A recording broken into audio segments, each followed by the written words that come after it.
देखिए, कर्म का अपना फल है। एक बार एक छोटी सी कहानी के साथ हम आज समाप्त करते हैं। हाँ, बलि चक्रवर्ती, आप तो जानते हैं, आज केरला से भी काफ़ी लोग आए हैं इधर। बलि चक्रवर्ती एक बड़ा श्रेष्ठ राजा था, जो जो मांगे उनको वो दे देते थे। इससे कुछ लोगों को पीड़ा तो होती थी, खासतौर से देवताओं को ज़्यादा पीड़ा हुई। उन्होंने विष्णु के पास हाथ जोड़ के बोला, अरे भाई कुछ तो करिए आप।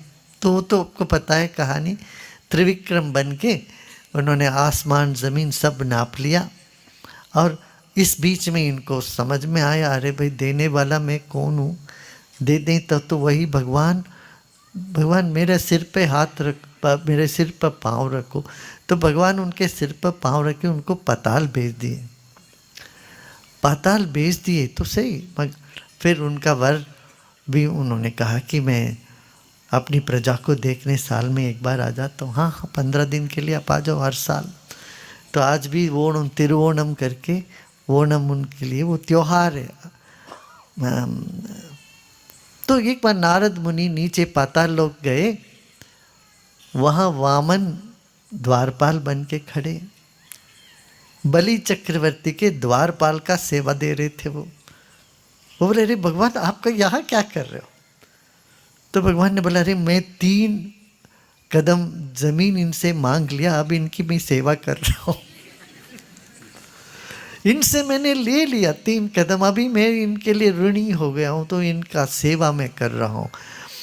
इसलिए आपके पास सद्गुण हो तो लगता है थोड़े समय के लिए मेरे लिए जो मैंने किया उसका फल नहीं मिल रहा है, इस तरह से नहीं, दुखी मत होना, भगवान आपकी सेवा करेंगे। जहाँ भाव होता है, भक्ति होती है, तो ईश्वर आपके सेवा में तत्पर रहते हैं। इसलिए साधना, सेवा, सत्संग, ये तीनों जीवन में आवश्यक है। ये तीनों का संयोग योग है, और या योग से ये तीनों का संयोग होता है। शारीरिक तौर पर, मानसिक तौर पर, बौद्धिक तौर पर ज्ञान योग, भावना के तौर पर भक्ति योग, और ये सब समग्र रूप से योग की प्रणाली है। यहाँ इतने सारे योग शिक्षक हमारे देश के कोने कोने से आए हो, आप सब ऐसे योग की प्रचार प्रसार करते रहिए। हमसे किसी ने पूछा आप क्या सोचते, मैंने कहा कोई भी कर्म के लिए कोई तो कंपटीशन की ज़रूरत है, स्पर्धा की ज़रूरत है। आज तो 3 स्टेट को अवार्ड भी मिला, कर्नाटक का पहला, सुबोध जी, और तमिलनाडु और महाराष्ट्र, जब पास के सब स्टेट में तीनों को मिल गया। स्पर्धा की आवश्यकता है, स्पर्धा हो तो हम कहेंगे हम कुछ ज़्यादा करेंगे। मैं कहता हूँ स्पर्धा अच्छा है, मगर आपकी स्पर्धा पता है किसके साथ होनी चाहिए? सेल फोन के साथ होना चाहिए। दुनिया में जो 800 करोड़ लोग हैं, 800 करोड़ लोगों के पास सेलफोन है, मगर योग अभी कहाँ तक पहुँचा? सिर्फ 200 करोड़ तक की जो पहुँचा। 8 मिलियन में से हम 2-2.5 मिलियन लोगों तक पहुँच गए हैं।